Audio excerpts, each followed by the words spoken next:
Make your move to the new Move-In 107.5.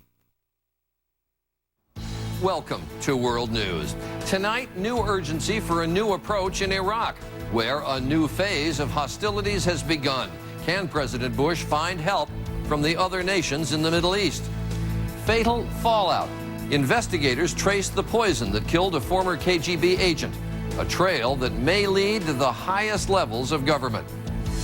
Agricultural revolution. Organic companies are cashing in on the idea that we are what we eat. What does the label really mean? Our series, The Truth About Organics. And going to extremes, the growing number of jobs where 60 hours per week could be considered part-time, and overtime is an understatement. From ABC News headquarters, this is World News with Charles Gibson. Good evening. You can call it anarchy, you can call it chaos, you can call it civil war, whatever you call it. The events of recent days demonstrate that the situation in Iraq is at a critical juncture, and the White House is responding with a flurry of diplomatic activity. The president going to Jordan, the vice president to Saudi Arabia, all in anticipation of coming recommendations from the independent Iraq study group that is expected to call for a regional approach to the Iraq situation, a regional approach to include even enemies of the U.S. We start tonight with our chief White House correspondent, Martha Raddatz. Martha? Charlie, the Iraq study group was meeting all day in Washington today, while the White House acknowledged that Iraq is, quote, in a new phase and new solutions are urgently needed. With Iraq continuing its descent into civil war after a wave of deadly sectarian violence, the White House official said that things are not, quote, proceeding well or going fast enough in Iraq, and that the U.S. must find ways to, quote, adapt. The White House also announced that when President Bush meets with Iraq's prime minister in Jordan later this week, the two will discuss possible talks between Iran and Iraq to quell the violence. Talks in which the U.S. would not be involved. But officials tell ABC News that one of the central recommendations from the Iraq study group will be that the U.S. engage in talks with both Iran and Syria to, one, help stem the flow of foreign fighters, and two, stop the more lethal bombs from entering Iraq.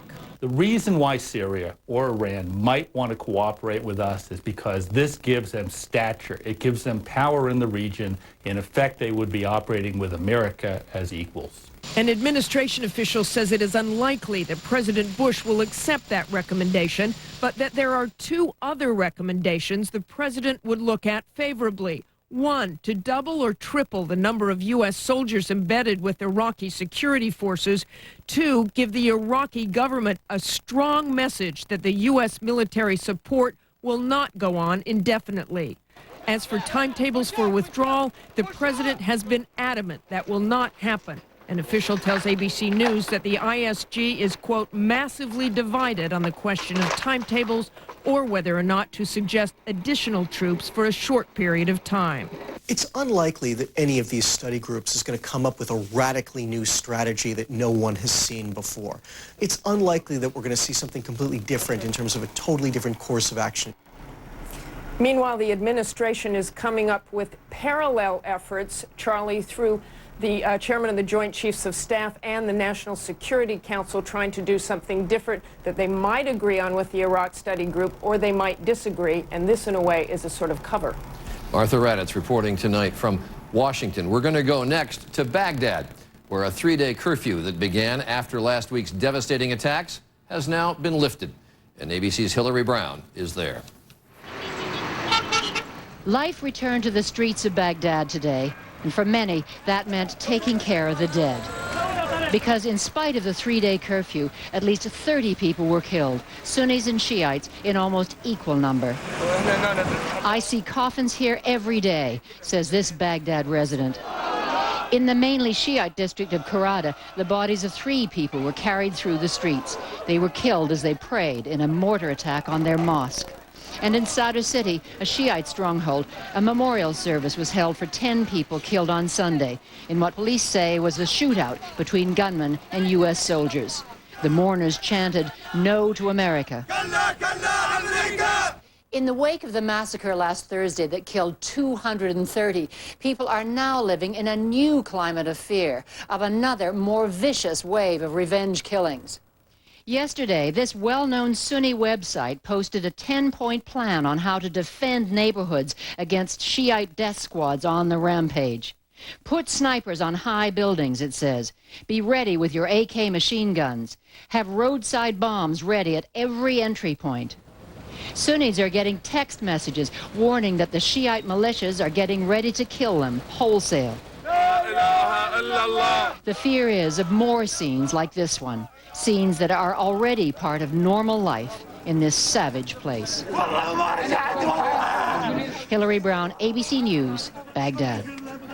Staying in the Middle East, in Israel, the Prime Minister Ehud Olmert reached out to the Palestinians today, offering a package of incentives to stop the violence there.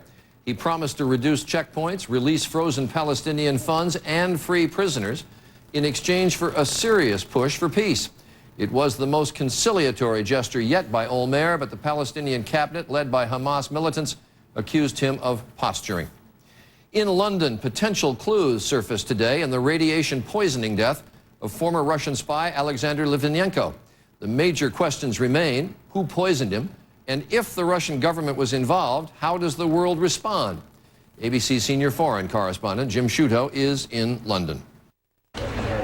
Tonight, British investigators found traces of the radiation that killed Alexander Litvinenko in 3 more places the former Russian spy visited. But still, there were no real suspects in his poisoning, just theories. One theory? The Russian security services, the FSB, acting on orders from the government or on their own.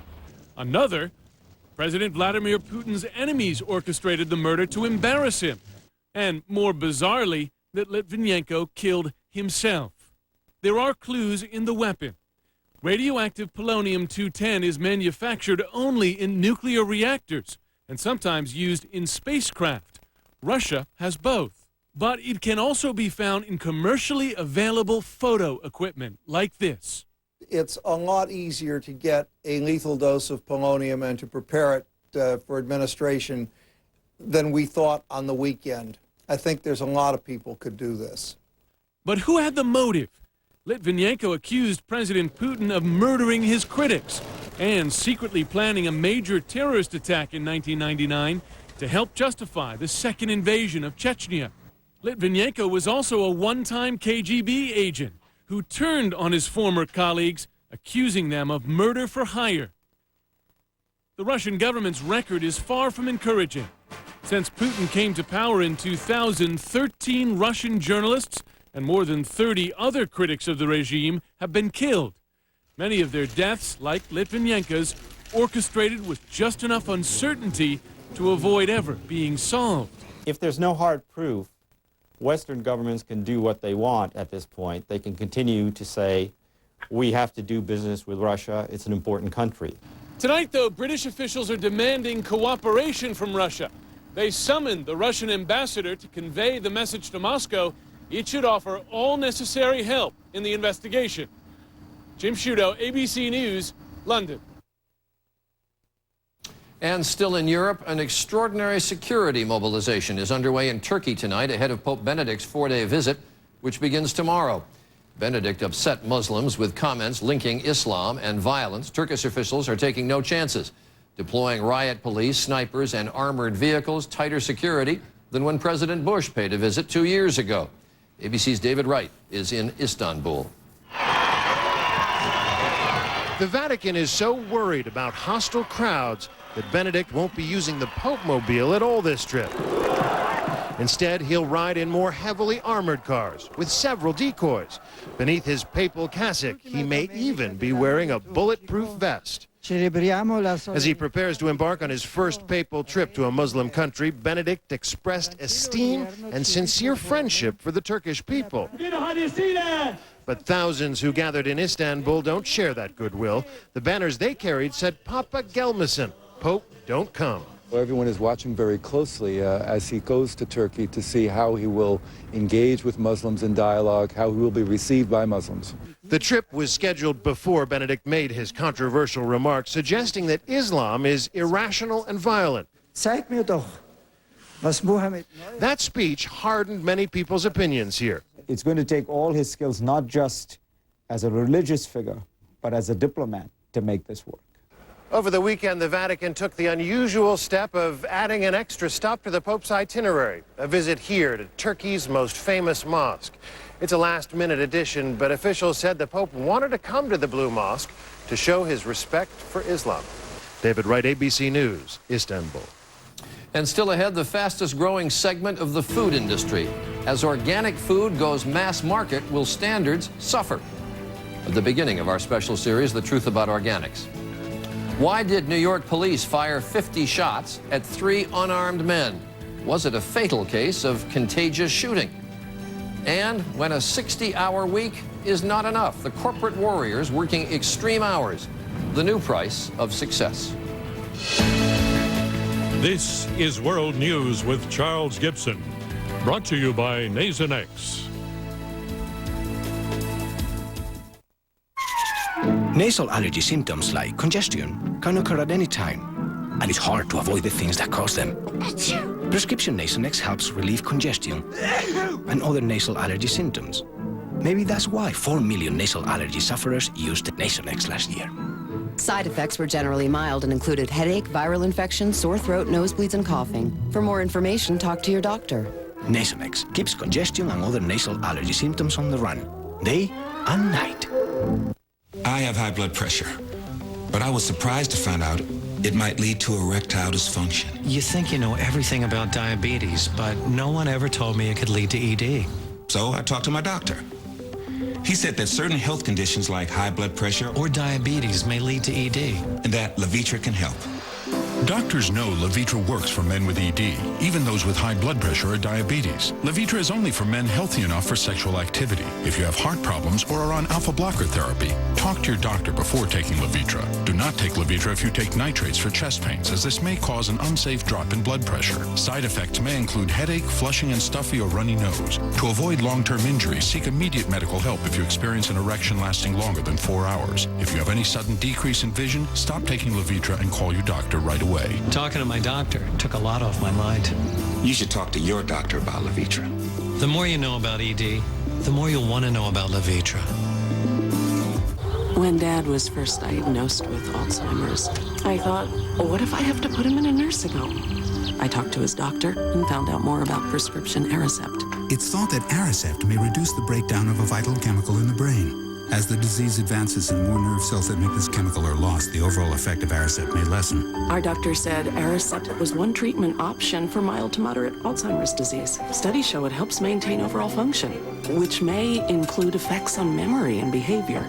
Aricept is well tolerated, but not for everyone. People at risk for stomach ulcers or who take certain other medicines should tell their doctors because serious stomach problems such as bleeding may get worse. Some people may experience fainting. Common side effects are nausea, diarrhea, vomiting, not sleeping well, muscle cramps, feeling tired, or not feeling hungry. In studies, these were usually mild and temporary. Don't wait. Ask your doctor about Aricept. If it helps him be more like himself longer, that's everything to us. We are going to take a closer look at what we eat, specifically the surging popularity of organic food. Sales of organics have doubled in 5 years. It's a $14 billion a year market. That number has grabbed the attention of giant retailers like Walmart, which have begun to sell organic food in a big way. But there are fears that as organic food goes mass market, organic food standards might decline. So with the start of our series, The Truth About Organics, here's ABC's Jim Avila. Nicole Lewis is helping to change the way America shops. She knows the organic fruit, meat, and milk sold in this Whole Food store cost as much as 80% more than food without the organic label. Still, she's willing to pay. It's worth the money to spend to know that I'm not going to be giving him pesticides. Guaranteed by the government to be free of antibiotics, growth hormones, pesticides, and synthetic fertilizers, organics today are the fastest growing products in the grocery store. Food writer Sam Frommertz says the boom in organics comes at a time when conventional food sales are flat. The supermarket industry is kind of waking up to the fact of what's going on here. We want a piece of that growth. Enter Walmart. Mass marketing going natural and without the huge markup. The retail giant sells organics for only 10% more than conventional food. And to some critics, they're changing the meaning of organic. To go into the mainstream, you have to produce it on a large scale. There are no rules preventing organics from being mass-produced. Any farm, large or small, that wants the organic label has to be inspected by one of only 55 government certifiers like Anita Sauber. I'm very busy, as you can imagine. But here in Marin County, California, practically the birthplace of organic farming, some of those original organic farmers say that that label is not enough. Come on! Hey, boys! Dave Evans' organic ranch is so small, cows answer to his voice. He worries the growing demand for organics is leading to lower standards. As scale goes up, you'll always see quality go down. On his farm, they follow stricter rules, emphasizing locally grown. I would look for 100% grass-fed, pasture-raised, organic livestock. Very different from the mass-produced organics you'll find at Walmart, which depends on huge ranches that critics say provide limited pasture time and food that is shipped around the globe. It's really at a tipping point. It's moving into a very difficult adolescence. Mass marketing organics. I'm looking for beef that's organic and doesn't have any hormones or pesticides in it. Leaving moms like Nicole Lewis hoping the mainstream will mean lower prices without cheapening the organic label. Thank you. Jim Avila, ABC News, Point Reyes, California. And tomorrow night, we'll look at where mass-produced organic foods come from and whether the consumers can have faith that mass-marketed organics truly are still organic. Our coverage continues online as well, where we've posted tools to help you find locally grown organic foods. That's at abcnews.com. And when we come back, trying to make sense of a deadly police shooting. What made officers unload 50 rounds at 3 unarmed men? Putting breaking news into the hands of 1 million readers a day, Carl is a formidable man. But he was no match for something smaller than a drop of ink. It KO'd Carl so fast he didn't know what hit him. It was a clot. Like Carl, if you've been hospitalized with heart-related chest pain or a certain type of heart attack, what doctors call ACS, chances are you've had a clot. But now, Carl's doctor is helping increase Carl's protection against heart attack or stroke by putting Carl on Plavix. Plavix, in combination with aspirin and other heart medicines, helps provide greater protection against heart attack or stroke than aspirin and other heart medicines alone by helping keep blood platelets from sticking together and forming clots. If you have a stomach ulcer or other condition that causes bleeding, you shouldn't use Plavix. When taking Plavix alone or with some medicines, including aspirin, the risk of bleeding may increase. To minimize this risk, talk to your doctor before taking aspirin or other medicines with Plavix. Additional rare but serious side effects could occur.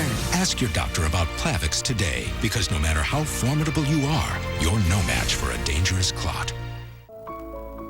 Someone you love may be a numismatist. It's true, millions collect coins. It's the rush they get collecting something worthwhile. But they need your help. Give them genuine coins from the United States Mint. Polished, radiant, irresistible. Your gift will make a difference for generations to come. Visit usmint.gov. United States Mint, genuinely worthwhile. My kids call me the finisher. Finish up in there. Okay. Finish your homework? Yes. Finish your vegetables. Something I thought I was finished with? Managing my acid reflux disease. I thought it was just bad heartburn, but my doctor said over time, stomach acid was damaging the lining of my esophagus. She prescribed Nexium. Said I needed more than heartburn relief. My esophagus needed repair. One prescription Nexium pill a day not only relieves my heartburn, it healed erosions in my esophagus. So I don't just feel better, I am better. My doctor did say headache, diarrhea, and abdominal pain could be side effects of Nexium, and other serious stomach conditions may still exist. This holiday season, visit purplepill.com for up to $30 off your next prescription of Nexium. I tell him you shouldn't do anything halfway. Let's finish up. If you're without prescription coverage and can't afford your medication, AstraZeneca may be able to help. Tomorrow, you are what you eat, or so they say. Organic foods are now all the rage, but with ingredients from as far away as China. Do you really know what's in the foods you eat? The Truth About Organics. This special series continues only on World News with Charles Gibson. Here in New York tonight, the police department is under fire, facing tough questions about why officers fired 50 shots at 3 men, all apparently unarmed, killing one of them on his wedding day. With tensions growing, the mayor today called the weekend shootings deeply disturbing. But as ABC's Ron Claiborne reports, the investigation is just getting started. Many New Yorkers were as much shocked by what happened as how it happened, in a barrage of 50 shots. Killed was 23-year-old Sean Bell, apparently unarmed. Later that day, he was to have married his girlfriend, the mother of their 2 young children. 50 shots. Clearly, a overreaction is an understatement. At best, this was excessive force. At worst, it could be, in fact, murder.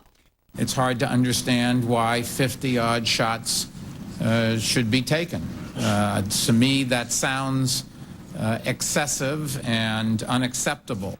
Details of what happened remain sketchy. Police officials say Bell and 2 friends who had just left a bachelor party at a New York club were in their car when it was approached by an undercover officer who said he'd heard one of them say he was going to get a gun. The car with Bell driving allegedly struck the officer after he identified himself as a policeman. Then, according to police, it rammed a van arriving with more cops. One of the police yelled, "He's got a gun," and 5 officers opened fire. The detectives must continue to fire until the deadly physical force that's being used against them ceases. Some criminologists say it was a classic case of contagious shooting. One officer begins to shoot and others join in as fear of a perceived threat spreads. There's almost a reflexive action by officers to fire because they don't have the luxury to reflect, to get all the facts. It is a phenomenon that does happen in policing. There's no question about it. We try to guard against it. Commissioner Kelly says police are trained to fire 3 times and assess. Police officers say that is not realistic in a tense, chaotic situation where someone is trying to shoot you. The problem here, no gun was recovered. Ron Claiborne, ABC News, New York. On this Monday, after the long Thanksgiving break, millions of people returned to work and promptly got busy shopping online. On this Cyber Monday, as it's known, it was estimated that 61 million people would buy something over the internet. As for Black Friday and the weekend, customers shelled out almost $15 billion at traditional stores, up about 3.5% from the same Friday and Saturday last year. Still, the nation's largest retailer, Walmart, says its November sales will be down. Walmart weighed on Wall Street today, where the Dow Jones Industrials lost almost 160 points and the NASDAQ closed down 54. Up next, the powerful pull of extreme jobs when 70 hours a week is just getting started. I know rheumatoid arthritis is painful, but I didn't know it could attack my joints. Scientists believe that in moderate to severe RA, your immune system can cause serious damage.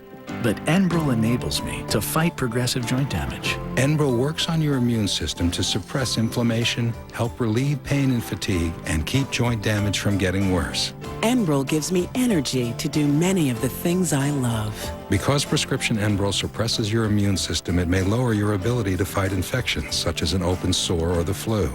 So don't start it if you have one. Tell your doctor if you're prone to them or if you've been treated for heart failure, or if you experience persistent fever, bruising, bleeding, or paleness while on Enbrel. Serious, sometimes fatal events, including infections, lymphoma, nervous system, and blood disorders have occurred. Common side effects included injection site reaction, infection, and headache. Ask your rheumatologist and envision your possibilities with Enbrel. Want an alternative to a thermal facelift? Warm up to Olay's new Regenerist Thermal Contour and Lift Treatment. Step 1 warms and helps recontour skin surface. 2 hydrates to strengthen skin structure, lifting with a heated measure, not a drastic one. If you've had a heart attack that reduced how well your heart pumps, hear this. Your heart medications may not be enough protection. Coreg is FDA approved to increase your chance of survival when taken over time. Adding Coreg to your current treatment can help prevent another heart attack. Coreg reduces your heart's workload to help it pump better. That should be music to your ears. Coreg is not for everyone. including people prone to asthma, certain heart rhythm problems, slow heart rate, or liver problems. Once you start Coreg, you should continue as directed by your doctor. Patients who abruptly stop may experience chest pain or an increased risk of heart attack. In some cases, patients may experience dizziness or faintness when starting Coreg. You should avoid driving or hazardous tasks if this occurs.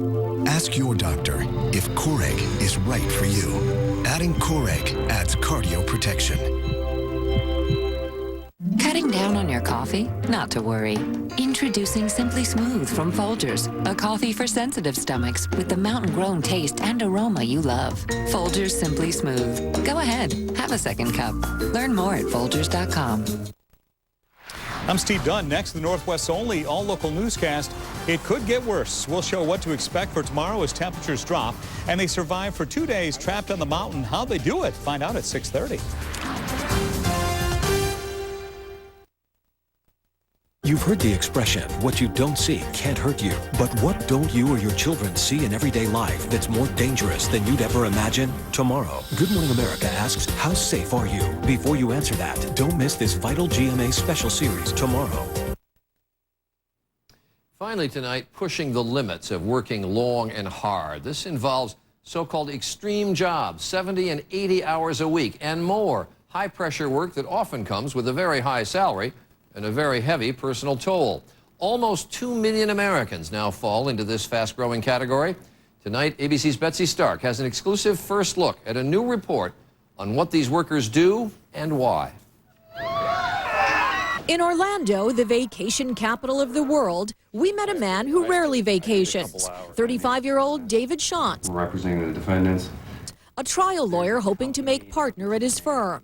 Punishing hours are the price of admission. There was many nights, in the last couple of months where I had been in the office since 5 or 6 a.m. and I needed to continue to work, but I was so exhausted. I'd leave the office at 9 o'clock at night, go home, sleep for 3 hours, and get back up at 1 and come back into the office for another full day. Shantz is almost never home for dinner with his wife and 3 children. What about bedtime? No.